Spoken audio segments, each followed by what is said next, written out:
एक कथा है जिससे हम ये समझेंगे कि हम पाप क्यों करते हैं, कहाँ हम गलती करते हैं जो हम पाप कर बैठते हैं। तो एक थे पंडित जी। वो पंडित जी जन्म से भी पंडित थे, लोगों के यहाँ पूजा पाठ भी करवाते थे और काशी से उन्होंने बहुत सारे शास्त्रों का अध्ययन करके डिग्रियां भी प्राप्त की थी। तो जब उनका विवाह हुआ तो उनकी पत्नी ने एक प्रश्न पूछा, पाप का पिता कौन है, पाप को जन्म कौन देता है। तो पंडित जी ने सारा पोथी पत्रा वेद शास्त्र खोले और कोशिश किया कि मुझे इसका उत्तर मिल जाए, पर उत्तर नहीं मिला। तो उन्होंने सोचा कि मेरे अध्ययन में कोई गलती हो गई है, शायद मैंने ठीक से अध्ययन नहीं किया है, लापरवाही किया है, तो मुझे वापस काशी जाना चाहिए और इस प्रश्न का उत्तर अपने शिक्षक से या शास्त्रों से ढूंढ के पूछ के आना चाहिए, फिर से मैं अध्ययन करूँगा। ऐसा सोच करके वो सब कुछ सामान लेके जा रहे थे। जब वो जा रहे थे तो रास्ते में एक वेश्या का घर मिला जो उनके ही गांव में था। तो वो वेश्या जानती थी कि ये पंडित हैं हमारे गांव के, ये सब कुछ जानती थी। तो उन्होंने पंडित जी से पूछा, आप कहाँ जा रहे हैं पंडित जी। पंडित जी ने कहा, मैं तो जा रहा हूँ काशी। तो क्यों जा रहे हैं, आप तो पढ़ करके आए, इतना सारा अध्ययन करके आए, फिर से क्यों जा रहे हैं। तो मेरे मेरे एक प्रश्न का उत्तर जो मेरी पत्नी ने पूछा है मुझे नहीं मिल रहा है, इसलिए मैं जा रहा हूँ। क्या प्रश्न है, वेश्या ने पूछा। पंडित जी ने कहा कि पाप का जन्मदाता कौन है, पाप का पिता कौन है, ये प्रश्न है मेरे पत्नी का और मुझे उत्तर नहीं मिल रहा है, तो मैं वापस अध्ययन करने जा रहा हूँ। तो वेश्या ने कहा, ये तो इतना आसान प्रश्न है, इसका उत्तर तो मैं आपको दे दूंगी। तो दे दो जल्दी बताओ। नहीं, आज नहीं बताऊंगी, आप कल मेरे घर आइए और दोपहर के समय आइए, 10-11 बजे आइए दोपहर में मेरे घर आकर के, और आप कुछ ग्रहण कीजिए। तो पंडित जी ने कहा कि ठीक है, कल मैं आता हूँ। उन्हें लगा चलो प्रश्न का उत्तर मिल जाएगा। तो जब वो आए तो वेश्या ने चावल दाल सब सामग्री, सब्जियां, तेल, घी खरीद कर रखा था और पंडित जी को कहा कि ये सब सामग्री है, आप बनाइए और मेरे घर में प्रसाद ग्रहण कीजिए। तो पंडित जी सोचे कि वेश्या के घर कैसे प्रसाद ग्रहण करूं, वेश्या के घर तो प्रसाद नहीं कर सकता हूं ग्रहण। तो वेश्या ने कहा, देखिए मैं तो कुछ नहीं करने वाली हूँ, सब कुछ आप ही बनाने वाले हैं। और ये 100 रुपया उनके हाथ में पकड़ा दिया, ये 100 रुपया है, ये रखिए दक्षिणा के तौर पे, आप स्वयं बनाइए और ग्रहण कीजिए, इसमें क्या दोष है। तो पंडित जी ने सोचा ठीक है, अच्छी बात है, मैं तो खुद ही अपने हाथ से बनाऊंगा और भोग लगाऊंगा भगवान को और ग्रहण करूंगा, तो साफ सुथरा किचन करके बना लेता हूँ। तो पंडित जी ने वो 100 रुपया अपने जेब में रखा, कुकिंग करने लग गए। जब कुकिंग करना शुरू किया तो वेश्या फिर आई और फिर से 100 रुपया उनको पकड़ाई और बोली कि देखिए, जब कच्चा भोग लगता है तो आप दूसरे के हाथ का नहीं ग्रहण करते, लेकिन जब भोग पक जाता है यानी कि पक्का भोजन होता है, तब तो आप दूसरे के हाथ का ग्रहण करते ही हैं। क्योंकि ऐसा नियम है ना कि आग पर चढ़ने के बाद कोई भी चीज़ पवित्र हो जाती है, ये शास्त्रों का नियम है कि जब आग पर चढ़ता है कोई अपवित्र वस्तु भी, तो वो कुकिंग होने के बाद वो पवित्र हो जाता है। तो ये नियम हम लोग भी जानते हैं।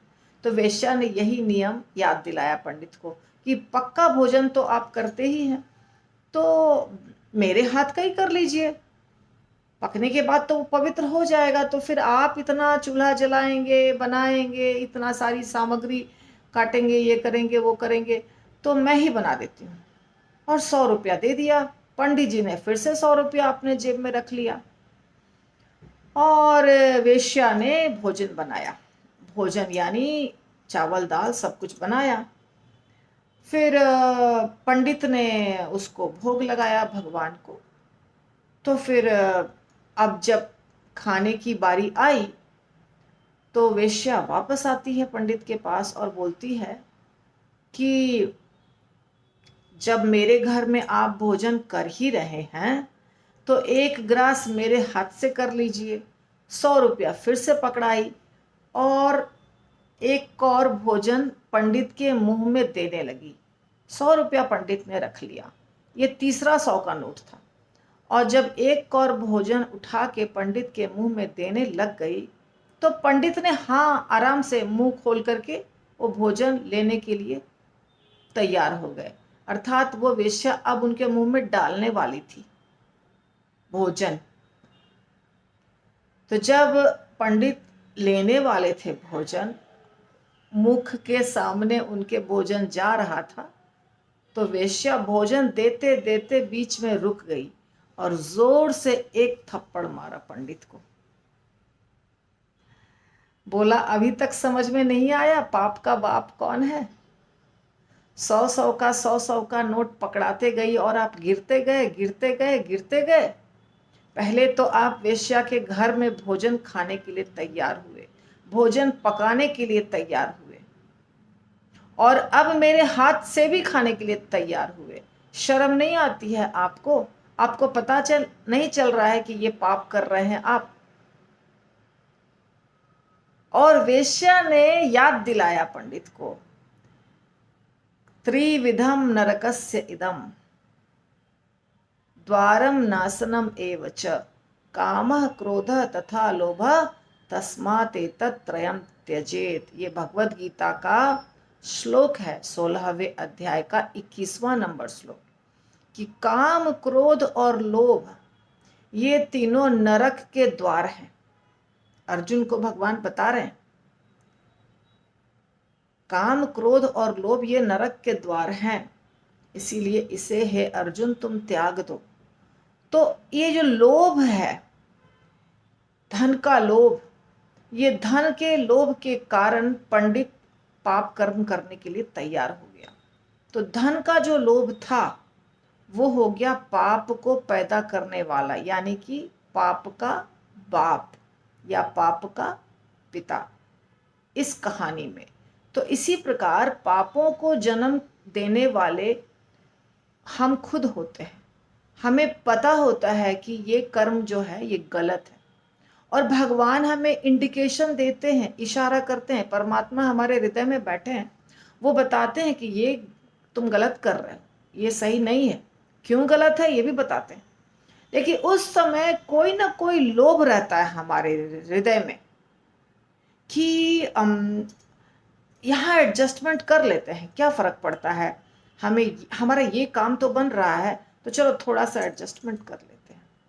हम धन कमा रहे हैं तो धन कमाने के लिए थोड़ा पाप चलता है ना। ये अलग अलग जगह पे अलग अलग तरीके से लागू होता है, पर यही कारण है।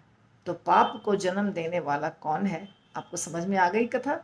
तो हम सबके जीवन में ऐसा कुछ ना कुछ होता है जिसके कारण हम वहाँ झुक जाते हैं। जैसे पंडित जी झुक गए और वेश्या के घर में, यहाँ तक कि वेश्या के हाथ से प्रसाद लेने के लिए तैयार हो गए और सारी पंडिताई उन्होंने रख दी। दूसरों को शिक्षा देते समय बहुत अच्छा श्लोक का उच्चारण कर रहे थे, दूसरों को शिक्षा दे रहे थे, भागवत कथा या जो भी होता है वो सब कर रहे थे। लेकिन जब अपने ऊपर आई, अमल करने की बात आई, तो वहाँ उन्होंने धन के लिए एडजस्टमेंट कर लिया। और जब हम एक बार पाप करते हैं तो फिर दूसरी बार थोड़ा और, तीसरी बार थोड़ा और, ऐसे करके हमारे पाप बढ़ते जाते हैं, बढ़ते जाते हैं। तो मुझे लगता है आपको कथा समझ में आ गई होगी। आप क्या करेंगे? लाइक, इसको कहते हैं लाइक, अच्छा लगे तो शेयर एंड सब्सक्राइब। हरि बोल।